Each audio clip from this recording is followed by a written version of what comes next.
და მარხვასთან დაკავშირებით შეიძლება გაიგოთ, რომ ეს რა მარხვა არის, რომ მაგალითად პურზე და წყალზე დაждები, ამ თელ დღეს საჭმელს არ შეჭამ. ძველად ასე იყო, საერთოდ არ ჭამდნენ, მე ზილის წინ ცოტას იხმევდნენ და ეგ იყო და ეგ და ასე შემდეგ. ეს რა მარხვაა? თავის სამარხო ნამცხრებით და ყველაფრით. იცით რა შეასაქმე? მარხვა ეს თქვენ წარმოიდგინეთ.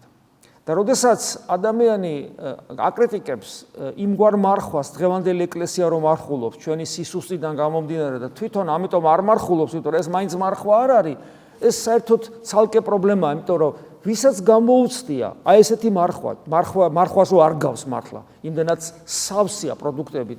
ვისაც გამოუცდია ასეთი მარხვა, ოღონ ერთგულებით, ყოველთვის 48 დღე იქნება დიდ მარხვისა თუ 40 დღე ამ მარხვისა თუ 2 კვირა და ის პეტრე-პავლოვის მარხვა და 4 შაბათი და პარასკევი მუდმივად აღსრულებული გამოტოვების და ჩავარდნის გარეშე ის ძალიან კარგად ხდება, რომ ეს არც ისე იოლი გასაკეთებელი. და გაცილებით მეტად ზრუნვას კი ჭირდება ხშირ შემთხვევაში. მარხვა საჭიროებს დისციპლინას, მინიმუმ დისციპლინას საჭიროებს. დისციპლინას. რო აი რაც ხელში არ მოგხვდება, ზოგი ამბობს ხოლმე კაცო, აი სად ვიფიქრო ეხლა ამაზე ეს ჭამე, რაც ხელში მოხდება, იმას ჭამ, მამაო, მე ჩემთვის ამას მნიშვნელობა არ აქვს, რა ვჭამ, რაც ხელში მოხდება. აპატიად რაც ხელში მოხდება, უკაცრავად, ცხოველი იქცევა ასე. და როცა ადამიანს დისციპლინა ჭირდება, რომ გაარჩიო ეს თუ ეს, ქრისტეს სიყვარულისთვის უკვე კარგია, გესმით? რაც ხელში მომხდება კი არა.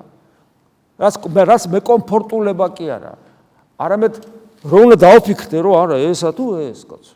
ისა თუ ის, თუ რაც ეს კი მეკომფორტულება, მაგრამ თან ამას მომზადება არ ჭირდება, პირდაპირ შევჭამ და ამას მომზადება ჭირდება და ეხლა არ ჯობია, კაცო, ეხლა ეს რა არის?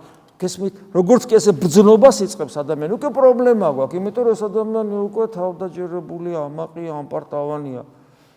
ეკლესია საყოველთაო მარხვა, აი ამ სუსტებისათვის, გაუნათლებლებისა და ბნელებისთვის არის. ახლა ჩვენერი რაციონალური დახვეწილი, განათლებული თეოლოგიურად ადამიანებისათვის ახლა ცოტა უხერხულია ასე დავწვრილმანდეთ. შეიძლება ასეც კი იფიქროს ადამიანი.